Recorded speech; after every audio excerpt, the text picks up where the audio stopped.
Good afternoon. Phil Lindeman with your news from Avalanche Physical Therapy on Krystal 93. Summit Public Radio and TV is back on the airwaves. Early this month, power to their transmitter on Baldy Mountain went dark. It was finally restored yesterday. The problem was a pair of line faults at 12,000 feet. This comes as Summit Public Radio is fighting to replace the aging power line. Last August, Breck Council voted against plans to run the new line through open space. That plan was actually recommended by the Forest Service. A 31-year-old accused of assaulting another passenger on a Greyhound bus in December is facing more charges, this time for triggering fire sprinklers in the county jail. Lamar Dion Barnes allegedly swatted the sprinkler in his cell with a food tray. He was being held on 2 felonies and 2 misdemeanors for that Greyhound assault. He now faces another 2 misdemeanors for tampering and obstruction. A Leadville jury has just found 29-year-old Eric Garul guilty of first-degree murder for killing his uncle during a drunken fight in 2020. Garul's uncle, 51-year-old Randy Flores, died of head trauma. The two were drinking alone. The jury learned Garul has a history of blacking out and fighting. Early turnout is rolling in for the June primary, showing election judges have certified 2,130 ballots. That's roughly 10% of all registered voters. Democrats are voting more than Republicans, and both are voting more than unaffiliated locals. Ballots are due next Tuesday, June 28th. Local hotels and towns are celebrating Pride Month this weekend.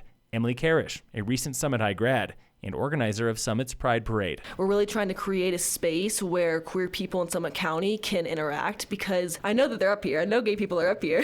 We're just trying to find them and make people connect, because it's a little bit tough in small towns to find people like yourself. Summit Pride Weekend starts Saturday with Pride at the Pad in Silverthorne. It goes all day. Festivities continue Sunday with the second annual Pride Parade on Main Street at 11 a.m. All are welcome. This weekend is the first big festival of summer at Keystone, the return of bacon and bourbon. Sample bacon and whiskey Saturday and Sunday in River Run Village, and catch live music both days, featuring festival favorites The Hells Bells. Smokin', that 70s guitar rock cover band from Frisco Barbecue, they're going to be there too. That is Dylan cover act Eyes Wide Shut, playing tonight's free Concert in the Park at Frisco Historic Park on Main Street. The show starts at 5:30 with beer and wine sales to benefit Breck Film Fest. Local fire danger remains moderate today, with no fire restrictions in Summit. In sports, the Rockies lost to the Marlins this morning, 3-2. They went winless in that 3-game series. They're on the road tomorrow for the Twins.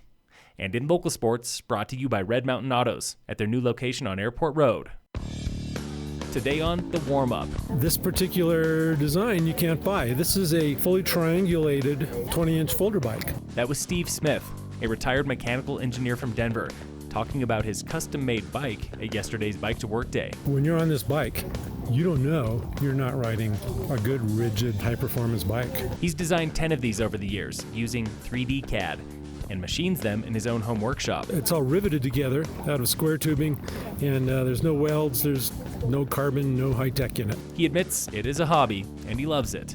But it runs deeper than that. I've got a thing about over carbon fibering from China. I mean, I've been to China through my avocation and these sweatshops, and it's just environmentally atrocious. He's got nothing against Chinese labor or product. His beef is with carbon fiber itself. It just is counter to the whole ethos of bike riding to me. His bikes, on the other hand, they keep on giving. What gets done with this bike when it's done? It gets ground up and turned into beer cans. This has been The Warm-Up with Summer Sports, brought to you every Thursday and Friday by iFurnish in Frisco and Kremling. Yesterday was race 2 of the Town Mountain Bike Series at the Gold Run Rush, where young Lassie Konechny got the win. He beat his brother Nico in second place by a full minute. Breck's Maria Leach won the women's race. Fastest juniors were Tyler Ebert of Georgia and Fiona Florio from Breck. Phil Lindeman with your news from Avalanche Physical Therapy on Krystal 93.